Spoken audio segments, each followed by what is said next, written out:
Hi, welcome back to Coffees with Consultants. My name is Linda Tobiassen, and I'm an early childhood mental health consultant with the Florida Center.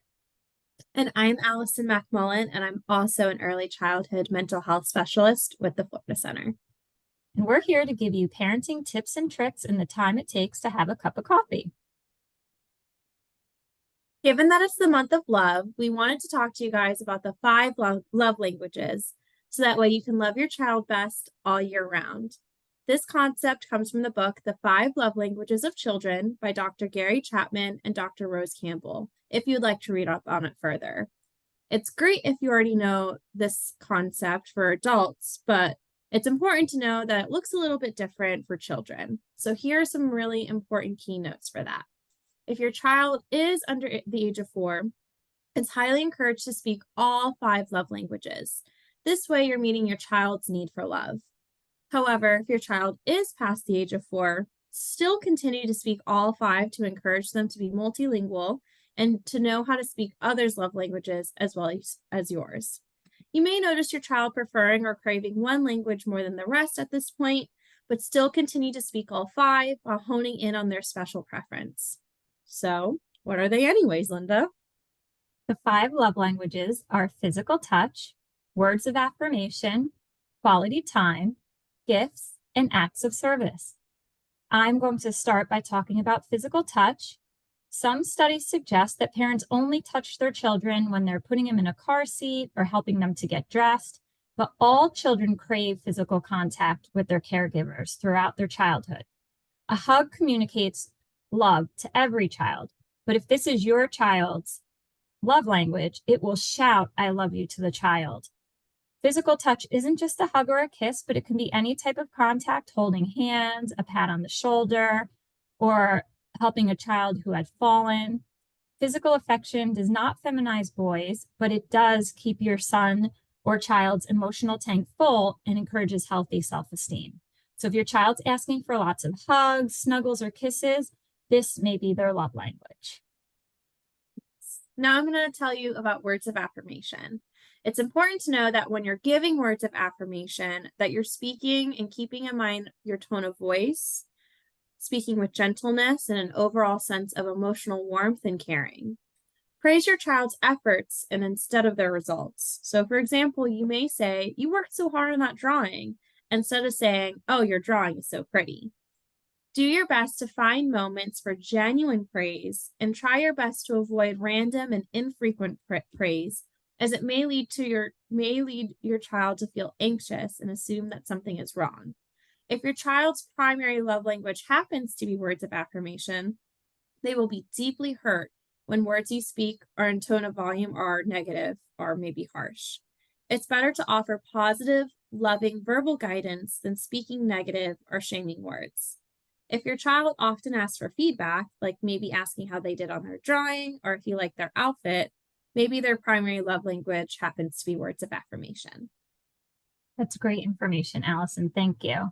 Of course. The next one is quality time. It's one of my favorites. A child whose love language is quality time may need your undivided attention and will ask you to be fully present when you are doing something with them.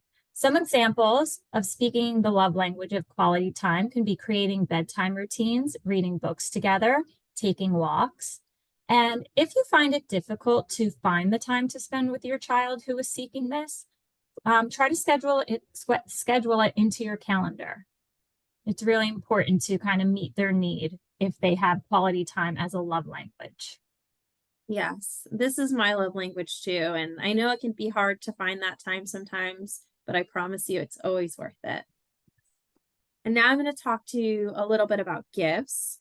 So please don't confuse gifts for giving a bride. A true gift is a genuine expression of love for your child. And of course, everyone loves gifts, right? Especially children. But for some children, gift giving really is their primary language. So a gift doesn't have to come from a store per se. It could be a special stone, a leaf, handmade cards, anything that really says, "Oh, I was thinking of you when I saw that." And then make sure that you're also speaking other love languages along with gift giving. It's important to fill up your child's emotional cup before the gift can be communicated heartfelt love to your child. And the last one is acts of service. And a way to show acts of service to our child is by role modeling types of different services or responsibilities. So some examples are helping children with projects, baking their favorite muffins or cookies, or assisting them when fixing a broken toy. You wouldn't use this act of services to manipulate a child or to take anything away, and you wouldn't give in to demands for excess gifts or services as your child may become self-centered.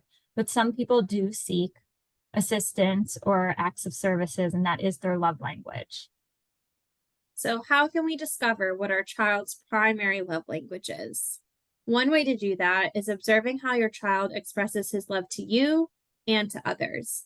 So if you happen to know your child complimenting you, you may have an idea that their love language is words of affirmation. Maybe if your child is asking to hold your hand, or maybe seems a little bit more snuggly than the rest, maybe physical touch is their love language. Or if you notice that he likes to make gifts for their friends, their love language may be receiving gifts.